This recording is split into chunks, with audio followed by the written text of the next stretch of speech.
ఇక్కడ నా స్నేహితురాలికి అన్యాయం జరగబోయింది. ప్రపంచంలో ఎవ్వరూ తోడు లేకపోయినా నాకు నా స్నేహితురాలు తోడుంది. సూర్య, అనవసరంగా మమ్మల్ని ఏమీ అనొద్దు. ఐశ్వర్య కడుపుని ఎందుకు పోగొట్టాలనుకున్నావు?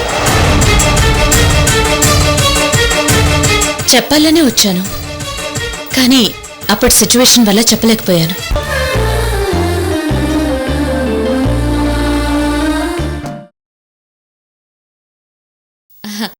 అలేఖ్య, అలాగే నువ్వు కూడా కొన్ని పుణ్యక్షేత్రాలు తిరిగి స్వామి వివేకానంద, భగవద్గీత లాంటి పుస్తకాలు చదువు.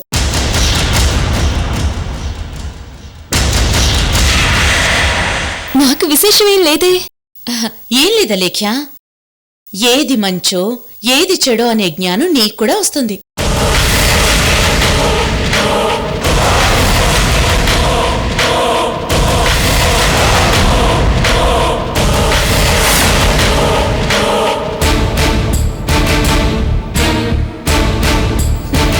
నీకు తొందరపాటు ఎక్కువ కదా. కోపంలోనో ఆవేశంలోనో నా కడుపు పోగొట్టాలనుకున్నావు కదా. ఇప్పుడు ఆవేశం తగ్గి ఇంటికొచ్చి నన్ను అభినందిస్తున్నావు కదా. అలా జ్ఞానానికి సంబంధించిన వాటిని చదువుకో, నీకు జ్ఞానం వస్తుంది.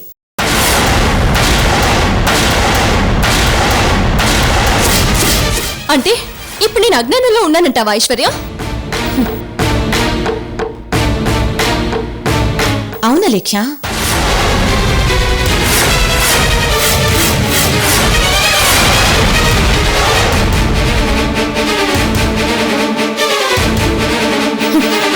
నువ్వు నన్ను కాసేపేమో అక్క అంటావు, కాసేపేమో ఐశ్వర్య అంటావు. నీకు కోపంగా ఉంటే నేను నీకు ఐశ్వర్యలా కనిపిస్తాను, కోపం పోతే అక్కలా కనిపిస్తాను. ఇవన్నీ అజ్ఞానంతో చేసే పనులే. అవి పోవాలంటే భాగవతం, మహాభారతం, రామాయణం లాంటి గ్రంథాలు చదవాలి. అలా చదివితే మనం ఏం చెయ్యాలో ఏం చేయకూడదో అవన్నీ తెలుస్తాయి.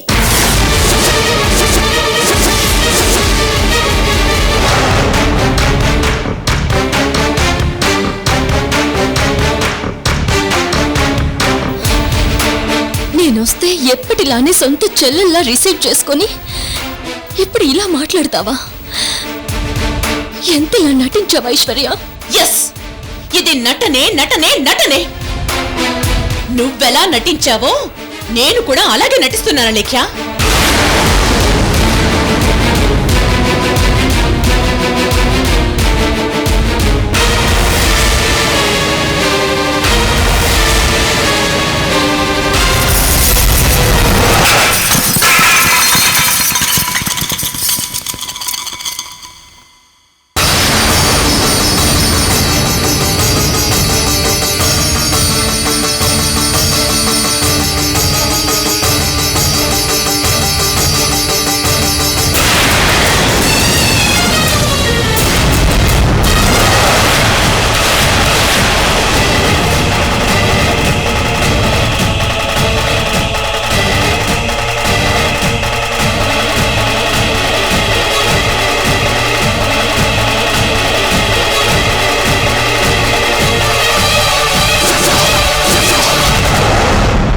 అంటే నాది నటనంటావా?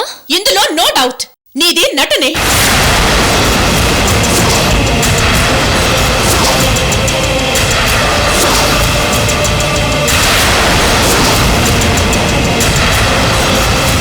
అంటే నీ ఉద్దేశం ఏంటి ఐశ్వర్య? నువ్వు నీ మేనత్త కలిసి నా కడుపులోని బిడ్డని శాశ్వతంగా దూరం చేయాలని చూశారు. ఐశ్వర్య, నాకు అలా చేయాల్సిన అవసరం లేదు. ఈ విషయం సూర్య చెబితేనే నాకు తెలిసింది. కొత్త డ్రామా స్టార్ట్ చేసావా? నాకు డ్రామాలు ఆడాల్సిన అవసరం లేదు. నీకు ప్రెగ్నెన్సీ అని సూర్య చెప్తేనే తెలిసింది. నేను నీ కడుపు పోగొట్టాలని ప్రయత్నించానని నువ్వలా అనుకుంటున్నావని కూడా చెప్పాడు. అందుకే నీకు ప్రెగ్నెన్సీ వచ్చినందుకు అభినందించడానికి వచ్చాను. నేనేమీ చేయలేదని నీకు క్లియర్గా చెప్పడానికి ఇక్కడికి వచ్చాను. అలేఖ్య, నువ్విప్పుడు పాత అలేఖ్య అయిపోయావు. నీకు తెలియకుండానే నీలో పగ, ద్వేషం ఎంటర్ అయ్యాయి. నువ్వు చేయలేదంటే నీ భర్త నమ్మాడా? లేదు, నమ్మలేదు. నిన్ను ఎంతో ప్రేమించే సూర్యే నువ్వు చేయలేదు అంటే నమ్మడం లేదు. నేనెందుకు నమ్ముతాను?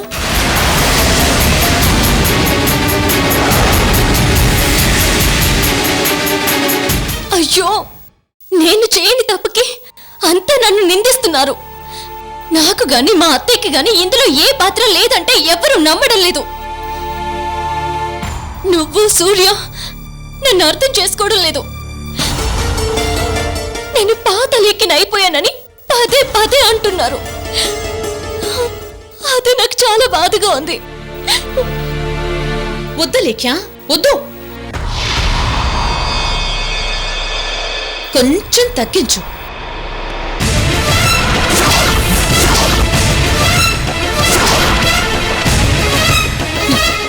ఎక్కువ నటనలో జీవిస్తే అలాగే గ్లిజరిన్ లేకుండా కన్నీళ్ళొస్తాయి. అవి కళ్ళకంత మంచిది కాదు. చూడ ఐశ్వర్య, నేను మాతృత్వం అంటే ఏంటో అనుభవించిన దాన్ని. 9 నెలలు కాదు 10 నెలలు 10 నెలలు బిడ్డని మోసిందాన్ని. నేనెందుకు అలా చేస్తాననుకుంటున్నావు? అలేఖ్య గారు, నిజం చెప్పండి. మీకు ప్రెగ్నెన్సీ అని తెలియగానే మీరేం చేశారు? అబార్షన్ చేయించుకుని కడుపులో బిడ్డని తొలగించుకోవాలని చూశారు. ఇది నిజం కాదా?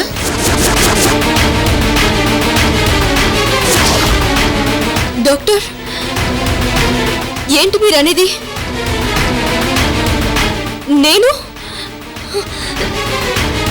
నేను తల్లిని కాబోతున్నానా? అవునమ్మా, నీకు ఇంకా పెళ్లి కాలేదు అంతేనా? అవును డాక్టర్. నీ బాయ్ ఫ్రెండ్ని కన్విన్స్ చేసుకుని ఓ నిర్ణయానికి వచ్చావా? అవును, ఒక నిర్ణయానికి వచ్చాను డాక్టర్. అబార్షన్ చేయించుకోవాలని. గుర్తుకొచ్చాయా మీరప్పుడు చెయ్యబోయినవి? అప్పటి సిచ్యువేషన్ వేరు. ఎలాంటి సిచ్యువేషన్ అయినా నువ్వే నీ కడుపులో బిడ్డని పోగొట్టుకోవాలని చూసావు.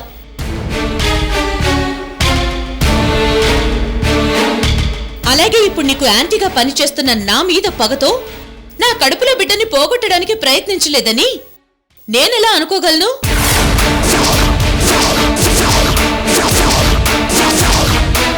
ఖచ్చితంగా నువ్వే చేయించావా లేఖ్యా?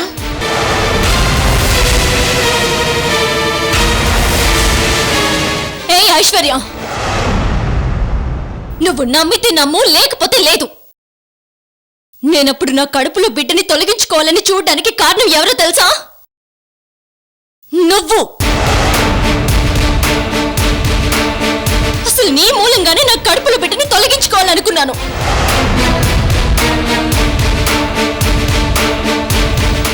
నీ వల్లే సూర్య అప్పుడు నీతోనే ఉంటున్నాడు అనుకుని సూర్యని ఒక దుర్మార్గుడిగా భావించి అలాంటి దుర్మార్గుడి రూపం మొయ్యకూడదని నేను అబార్షన్ చేయించుకోవాలనుకున్నానే గాని నా బిడ్డ మీద ప్రేమ లేక కాదు.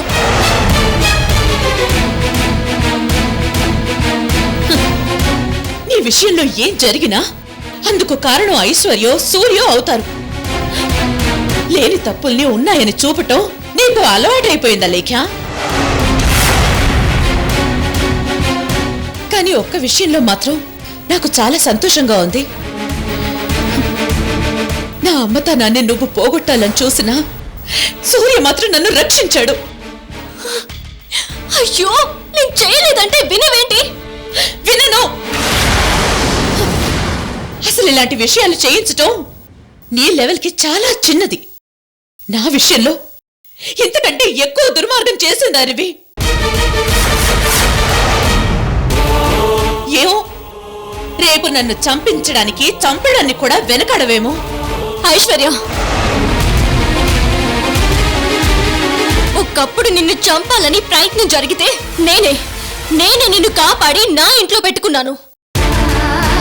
నీ ఐఎస్ కంపెనీ నీకొచ్చేలా చేశాను. ఎందుకు చేసావు? ఎందుకు చేసావు? అప్పుడక్కడ నీ స్వార్థం. అందరూ నువ్వే నన్ను చంపడానికి ప్రయత్నించావని అంటుంటే నీ మీద పోలీస్ కేసు నమోదయ్యింది కాబట్టి, ఆ కేసులో నుంచి బయటపడాలి కాబట్టి, నువ్వు ఏ తప్పు చెయ్యలేదని ప్రూవ్ చేసుకోవాలి కాబట్టి నీ ఇంట్లో నన్ను పెట్టుకుని నా ఐఎస్ కంపెనీ నాకొచ్చేలా చేసావు. దీన్ని బట్టి నీకు స్వార్థం మాత్రమే ఉందని నాకు అర్థమైంది.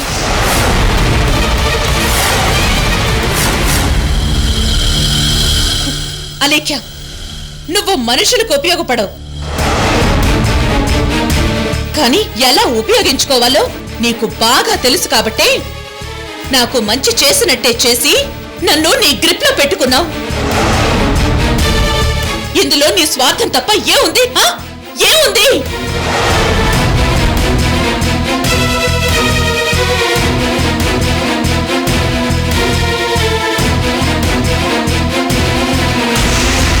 అంటే నిన్ను నేను అక్కగా అభిమానించింది కూడా నాటకమేనా?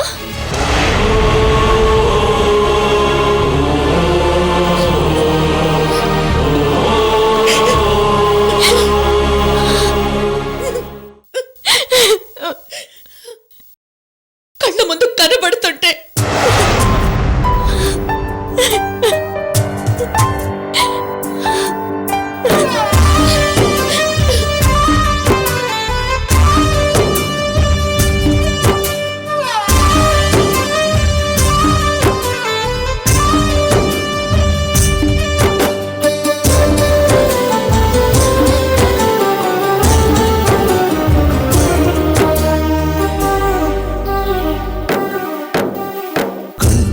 సాగుతున్న కథ ఒకటి,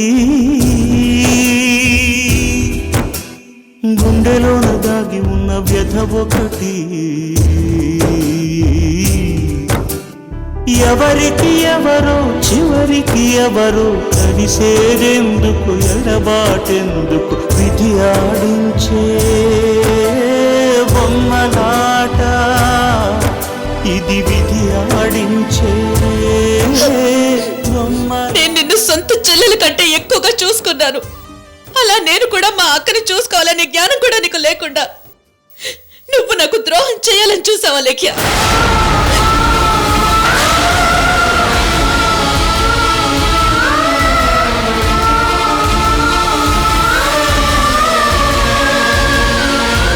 సాత్విక్ ప్రేమని నేను గెలిపిస్తానంటే నువ్వు నా అమ్మతనాన్ని ఓడించాలనుకున్నావు. ఎంత అన్యాయం లేఖ్య!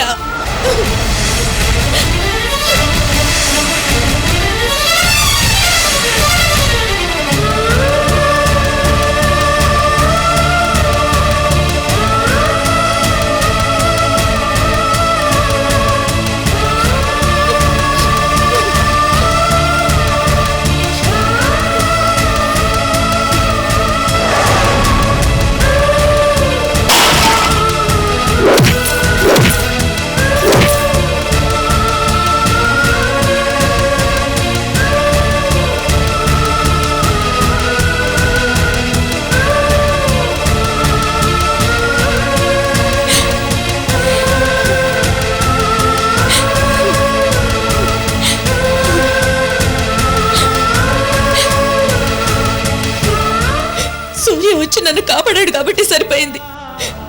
లేకపోతే నేను నా పాప ఏమైపోయేవాళ్ళం? ఐశ్వర్య, నా శత్రువెవరూ పన్నిన కుట్ర ఇది. ఏది నిజమో ఏది అబద్ధమో నీకిప్పుడు తెలీదు, తర్వాత తెలుస్తుంది.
అనుకో, కానీ నువ్వు నా చెల్లెలు తీసుకొచ్చింది కదా అని వీటిని తీసుకోకుండా విసిరేశావు. పసుపు కుంకుమ కలిసిపోయాయి, గాజులు విరిగిపోయాయి, పూలు నేల పాలైపోయాయి. కనీసం ఈ చీరైనా తీసుకో ఐశ్వర్య.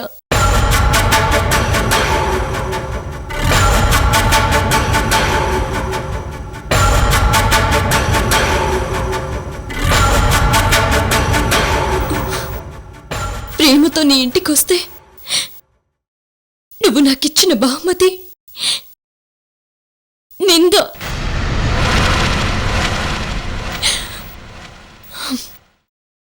ఓకే, ఈ అలేఖ్య దేన్నైనా తట్టుకుని నిలబడగలదు,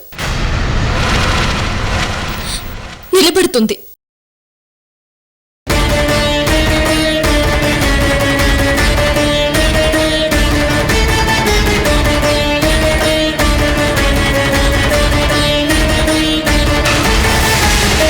నేనిప్పుడు నీకు శత్రువునే అవ్వచ్చు, కానీ నా చెయ్యి ఎంతో మంచిదని అంటారు.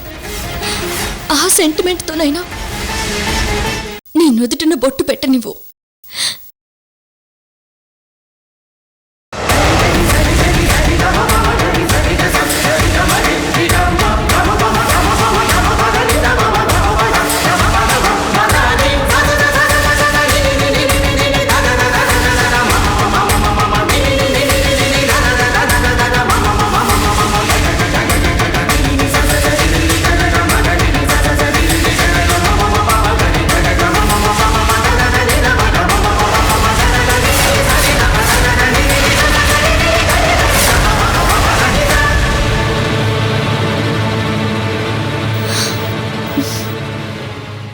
నువ్వు పండంటి బిడ్డని కనాలి ఐశ్వర్య.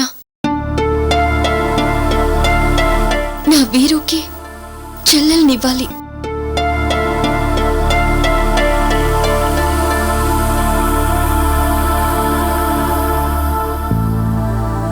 వస్తాను.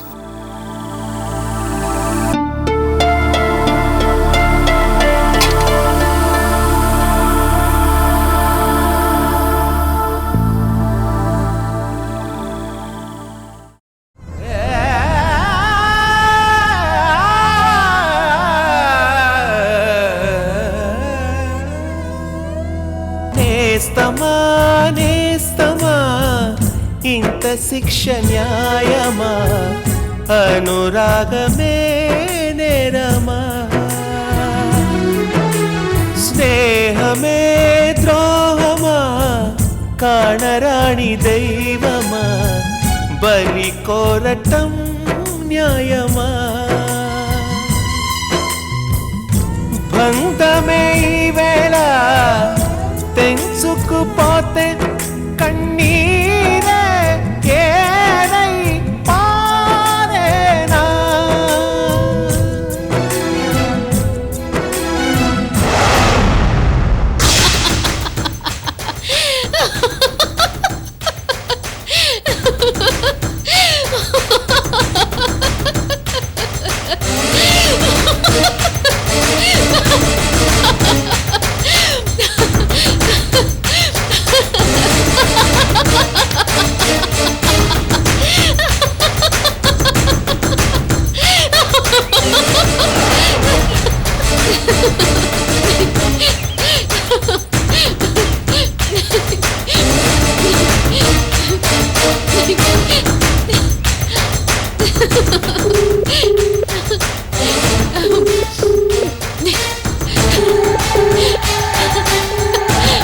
ఇదిగో నీలాంబరి.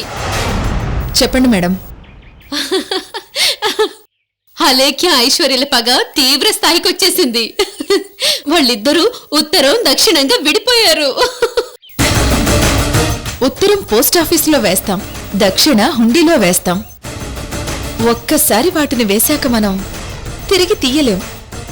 చేరవలసిన చోటుకే చేరతాయి. అలాగే ఈ అలేఖ్య ఐశ్వర్యల మధ్య ఒక్కసారి వార్ స్టార్ట్ అయిందంటే దాన్ని ఎవ్వరూ ఆపలేరు. చేరవలసిన గమ్యానికే చేరతాయి.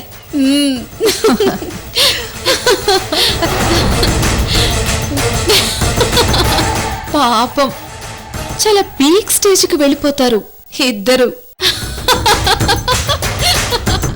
మేడం త్వరలోనే ఈ హైదరాబాద్ సిస్టర్స్ ని తన బానిసలుగా చేసుకుని ఈ హైదరాబాద్కే మహారాణి కాబోతుంది. ఏ నీలాంబరి, ఎవరు కాబోతున్నారు? ఆ డైలాగ్ ఇంకోసారి చెప్పు. మా అరుంధతి మేడం త్వరలోనే ఈ హైదరాబాద్ సిస్టర్స్ ని తన కాళ్ల దగ్గర బానిసలుగా చేసుకుని ఈ హైదరాబాద్కే మహారాణి కాబోతుంది. That's good. Thank you Neelambari.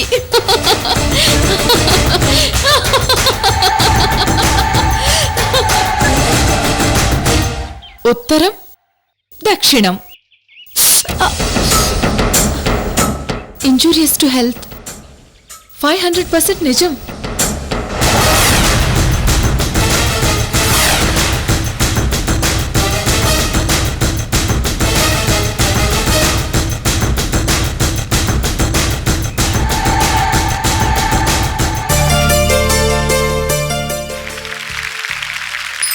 You avocado, me ice cream. This is the heart and lovely dream. United States of.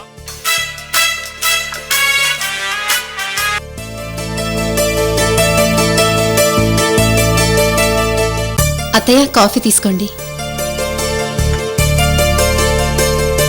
Coffee తీసుకో శ్రీకర్. శ్రీకర్, కాఫీ తీసుకో.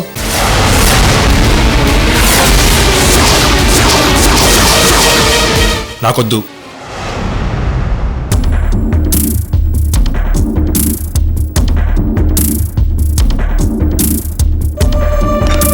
చూడండి అత్తయ్య, నా చేత్తో ఏమిచ్చినా తప్పనట్టు ఎలా సీరియస్ అయిపోతున్నాడో.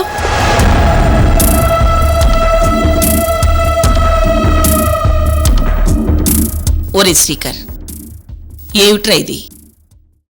మీరిద్దరూ ప్రేమించి పెళ్లి చేసుకున్నారు. ఏదో మధ్యలో అరుంధతి తప్పు చేసింది, తర్వాత మారిపోయి మనలో కలిసిపోయిందిరా. ఇప్పుడు నీకు అరుంధతి దగ్గరవ్వాలని ప్రయత్నిస్తుంటే మొహం మార్చుకుని కూర్చుంటూ ఏమిచ్చినా తీసుకోవటం లేదు. ఇది కరెక్ట్ కాదురా.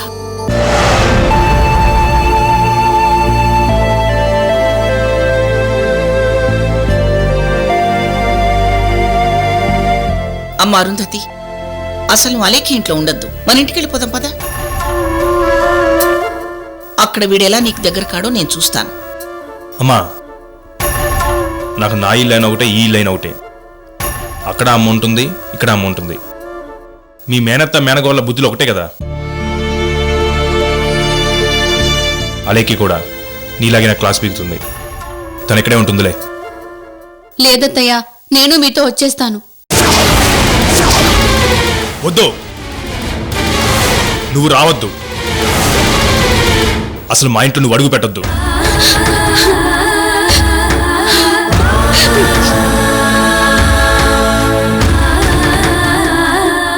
శ్రీకర్, ఏమిట్రా ఇది? ఏమిటి నువ్వు అంటుంది? మా ఇల్లు అంటావేమిటి? అది అరుంధతి ఇల్లు కూడా. నా కోడల్ని తన ఇంట్లో అడుగు పెట్టద్దంటావేమిట్రా? ఆ ఇంట్లో నీకెంత హక్కుందో నా కోడలికి కూడా అంతే హక్కుంది.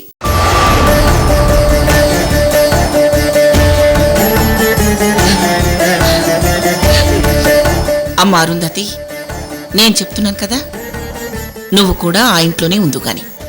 అమ్మా, ఇక నువ్వేం చెప్పకు. అరుంధతి కూడా మనతోటే ఉంటుంది.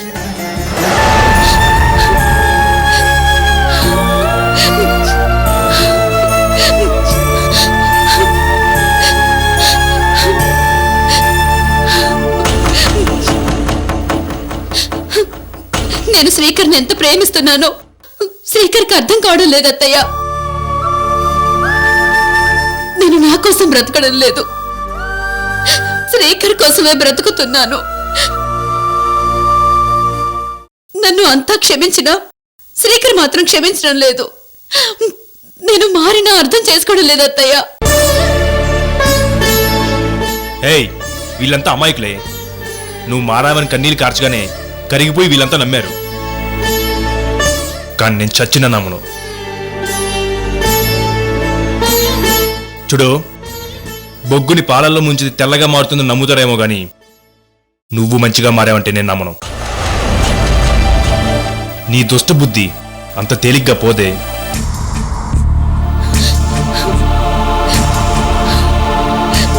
చూసారా అత్తయ్య, నన్ను ఎన్నెన్ని మాటలు అంటున్నాడో. నువ్వేం బాధపడకమ్మా, వీడింతే. ఏదైనా ఒక విషయానికి ఫిక్స్ అయిపోయాడంటే అందులో నుంచి బయటపడటం చాలా కష్టం. నేను తప్పకుండా అర్థం చేసుకుంటాడు. కొంచెం ఓపిక పట్టు.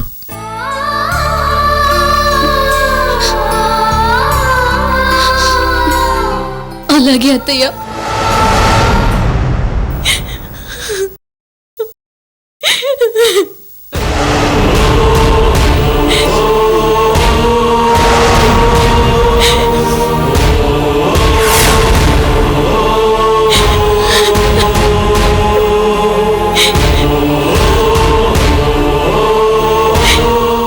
అలేఖ్య, ఏమిటమ్మా కన్నీరు?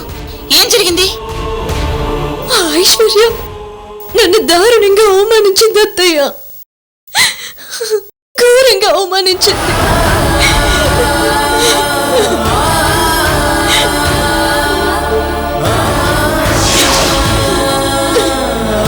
మనిద్దరం కలిసి తన కడుపులో ఉన్న బిడ్డని పోగొట్టడానికి ప్రయత్నించామని మన మీద నింద వేసింది అత్తయ్య.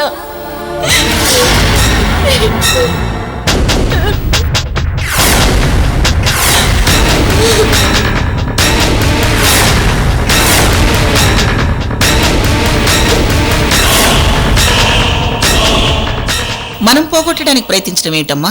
అసలేం జరిగిందో వివరంగా చెప్పు. ఆ ఐశ్వర్య నిన్ను దీవించమని అడిగినప్పుడు నీ కడుపులో ఉన్న బిడ్డ కూడా మాకు శత్రువని చెప్పావంట కదా. అందుకే కావాలని నువ్వు మీ అత్తయ్య కలిసి నా కడుపు పోగొట్టాలని చూశారని నోటికొచ్చినట్టు మాట్లాడింది అత్తయ్య.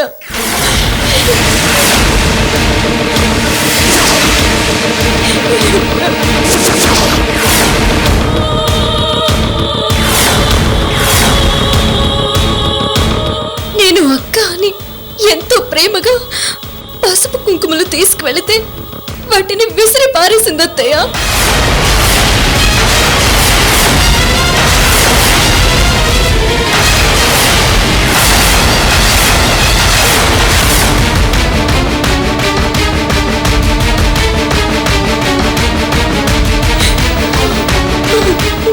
ఏంటి అలేఖ్య, చిన్నపిల్లలు అలా ఏడుస్తున్నావేంటి? ఏడవకు. అలేఖ్య ఏడవకుండా ఎలా ఉంటుంది? అలేఖ్య ఐశ్వర్యలు ఎంత అభిమానంగా ఉండేవాళ్ళు. ఐశ్వర్య ఇలా చేస్తే బాధ ఇదా?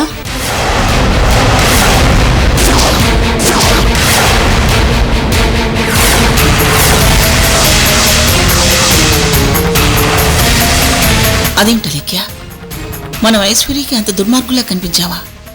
మన గురించి తెలిసి కూడా మనల్నంత కసాయివాళ్ళగా ఎలా ఊహించుకుంది?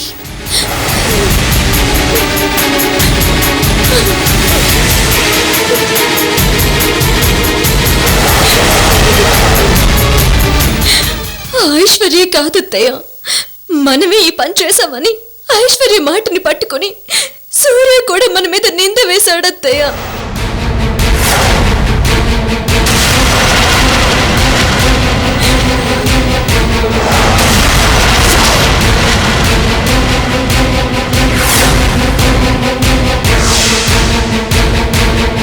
మీరెవరూ చేయలేదు. ఎవరు చేయించారో ఈ నీలాంబరికి తెలుసు మేడం.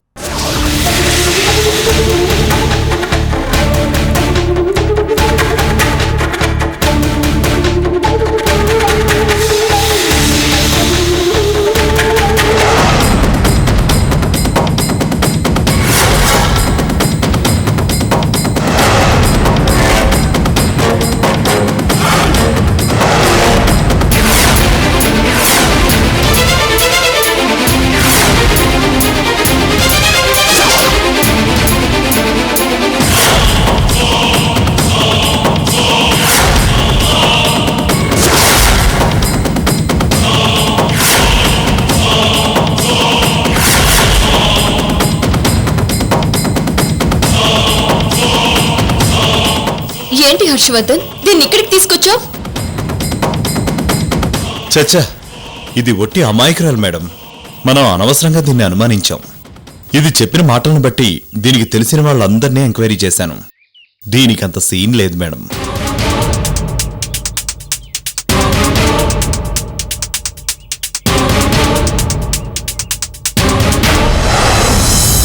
అదేంటి హర్షవర్ధన్, మరి ఆ రోజు నాతో అలా మాట్లాడింది? మీరసలు మారారో లేదో అని తెలుసుకుందామని అలా డ్రామా ఆడిందంట మేడం. ఎందుకంటే అలేఖ్య మేడం అంటే నీలాంబరికి ప్రాణం.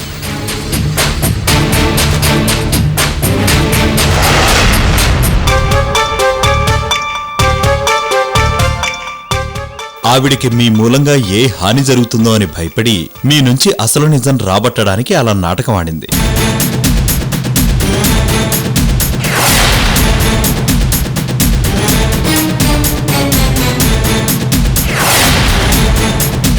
కానీ మీరు నిజంగా మారిపోవడంతో నిజంగానే ఇది అలేఖ్య మేడం గారిని ఏదో చేయడానికి ప్లాన్ చేస్తుందనుకుని అలేఖ్య గారికి ఐశ్వర్య గారికి పట్టించారు.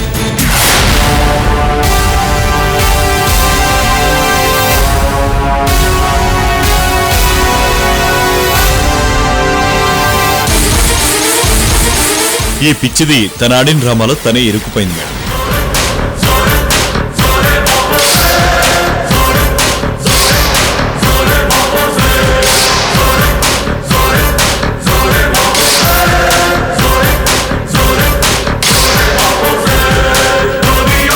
మేడం.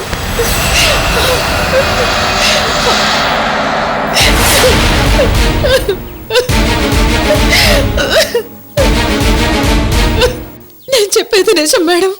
నా ముఖానికి అంత సీన్ లేదు మేడం. నేను అలేఖ్య గారి ఇంట్లో ఉంటూ అలేఖ్య గారి ఉప్పు తింటూ అలేఖ్య గారికి హాని చేసే ధైర్యం నాకెక్కడిది మేడం?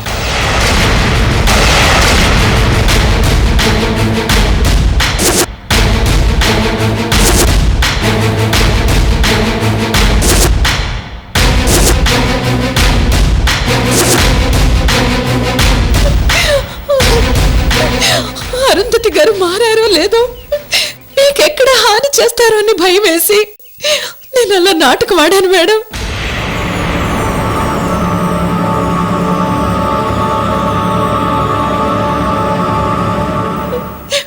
అదే నా శాపం అయిపోయింది మేడం. నేను తీసుకున్న గోతులో నేనే పడిపోయాను మేడం. నన్ను క్షమించండి మేడం, నన్ను క్షమించండి మేడం, ప్లీజ్ మేడం.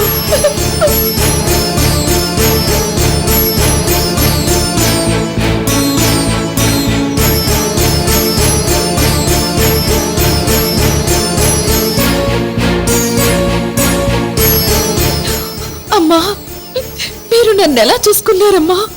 హుసే నీలాంబరి అని ఎంతో ఆత్మీయంగా సొంత మనిషిలా పిలిచేవారు.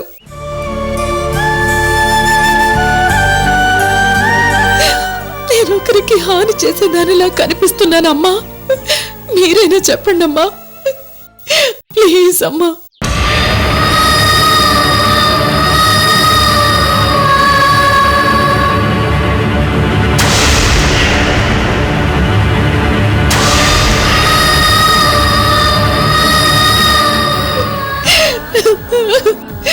శ్రీకర్ బాబు, నా మెంటాలిటీ ఏంటో అందరికంటే మీకే బాగా తెలుసు. అలేఖ్య గారికి హాని చేసే మెంటాలిటీ నాకుందా చెప్పండి బాబు.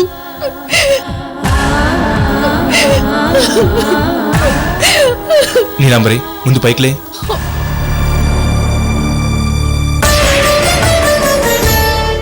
అలేఖ్య, ఇదొక పిచ్చిదే, దీనికి అంత సీన్ లేదు.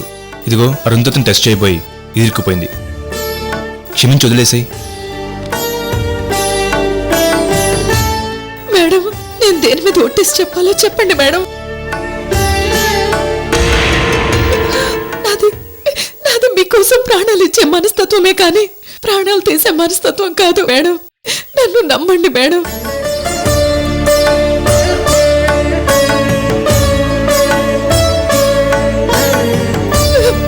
Madam, please madam. పోనీ మీరు నా 2 చేతులు 2 కళ్ళు విరిచేసి మీ గేట్ ముందు పడుకోబెట్టండి మేడం. మీరు కుక్కకు వేసి అన్నం తినేనా బ్రతుకుతాను, అంతేకాని మీ నుంచి నన్ను దూరం చేయకండి మేడం. నేను మీ దగ్గర తప్ప ఎక్కడ బ్రతకలేను మేడం.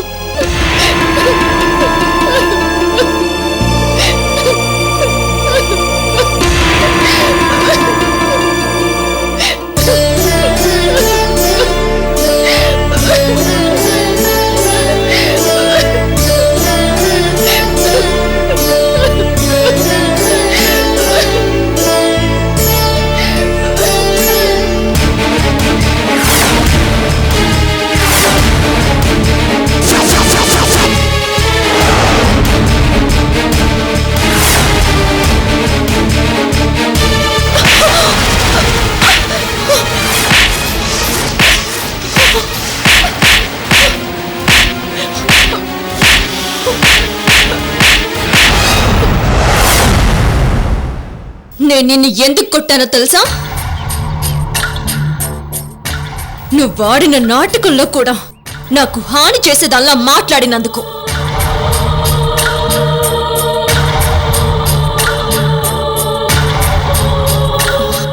అక్క, ఇప్పుడు దీన్ని ఏం చేద్దాం? నన్ను టెస్ట్ చేయాలని చూసి పాపం ఇది ఇరుక్కుపోయింది. ఒక విధంగా అతనికి మంచి చేయాలని అలా చేసింది. ఈసారి కుదిరే అలేఖ్య. అవునా లేఖ్య, ఇది పిచ్చిది. ఏదో సాధిద్దామనుకుని ఇరుక్కుపోయింది. అసలు దీని ముఖానికి మనుషులకి హాని చేయడం కూడానా? అసలు ఇది కనపడిపోయేసరికి ఇంటికి కనలేదా లెక్క? వదిలే.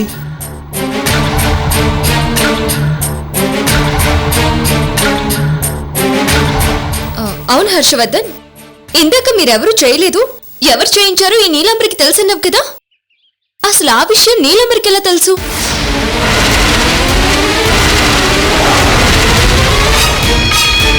దీన్ని బంధించిన గెస్ట్ హౌస్ ఐశ్వర్య గారిదే మేడం. అసలు ఆ రోజు 5గురిని పురమాయించి నాటకం ఆడిందట.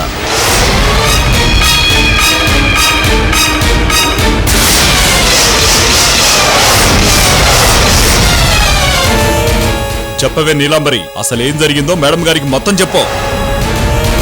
మేడం, నేను ఆ రోజు పై గదిలో ఉన్నానని ఐశ్వర్య గారు అనుకున్నారు. కానీ నేను ఆ టైంలో వంటగదిలో ఉన్నాను. అంతలో ఐశ్వర్య ఒక 5గురు వ్యక్తులతో అక్కడికి వచ్చింది. అందులో ఒక లేడీ కూడా ఉంది. వాళ్ళని ఐశ్వర్య గారు అలాగే చూస్తూ, అలేఖ్య, సూర్యనారాయణలు ఇప్పుడిప్పుడే దగ్గరవుతున్నారు, ఎలాగైనా వాళ్ళని విడదీయాలి.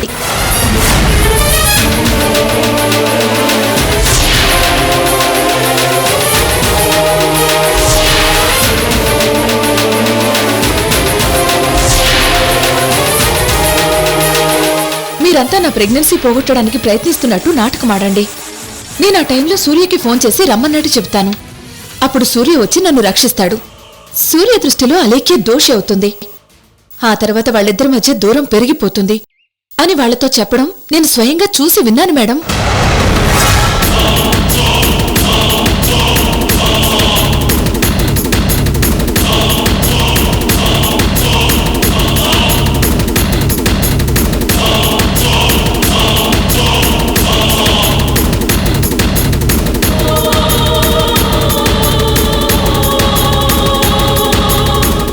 నీలాంబరి చెప్పేదంటో వాస్తవం ఉంది మేడం.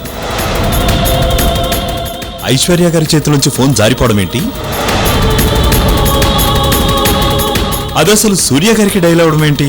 ఇది అసలు నమ్మే మ్యాటరా మేడం?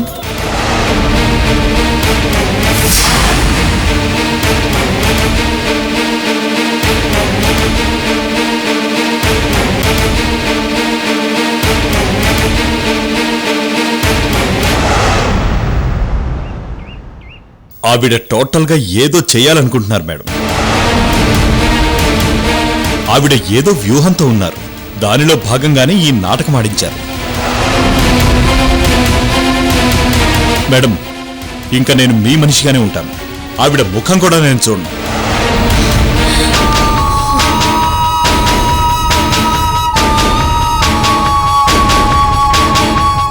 అమ్మ తోడు మేడం. ఐశ్వర్య గారు చాలా దుర్మార్గంగా మారిపోయారు. అలా ఎందుకు మారారో అర్థం కావడం లేదు. నా మాట వినండి మేడం. కడుపులో బిడ్డ పడ్డాక ఆడదానికి స్వార్థం పెరుగుతుందంటారు. అది బిడ్డ మీద స్వార్థం. కానీ ఐశ్వర్యకి మాత్రం ఏకంగా స్వార్థంతో పాటు పగ కూడా పెరిగిపోయింది. అందుకే నువ్వెళ్ళినా నేనెళ్ళినా నోటికొచ్చినట్టు మాట్లాడిందా లేఖ్య?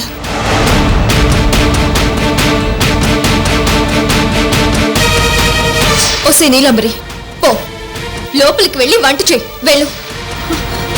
Thank you madam.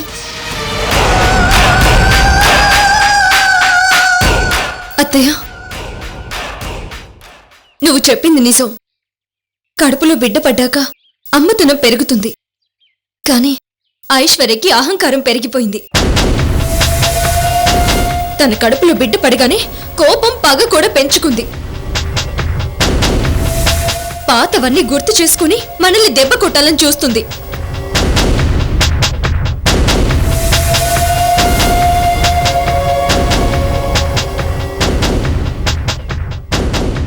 అవును లేఖ్య, నువ్వు చెప్పింది నిజం. అది చాలా క్లియర్గా తెలుస్తోంది.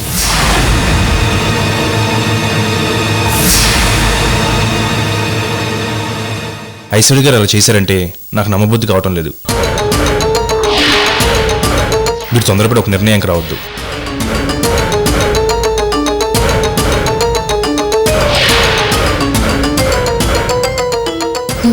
చూడండి అత్తయ్య, మీ అబ్బాయికి మంచివాళ్ళు చెడ్డవాళ్ళలా, చెడ్డవాళ్ళు మంచివాళ్ళలా కనిపిస్తున్నారు. నువ్వు చెప్పింది కరెక్టే అక్క. అరే, నీకు అర్థం కావు. నువ్వు నోరు మూసుకో. ఆ ఐశ్వర్య నన్ను నా మొగుడిని విడదీయాలని చూస్తుంది. ఆ ఐశ్వర్య ఆడిన డ్రామాలో తను పావు అని తెలియక సూర్య నన్ను అపార్థం చేసుకున్నాడు అత్తయ్య. నా మనసుని నొప్పించాడు. నేను తట్టుకోలేకపోతున్నాను అత్తయ్య, తట్టుకోలేకపోతున్నాను. ఊరుకోలేఖ్య, సూర్యకు నువ్వంటే ప్రాణం. నిన్ను ఖచ్చితంగా అర్థం చేసుకుంటాడు. ఊరుకోమ్మా.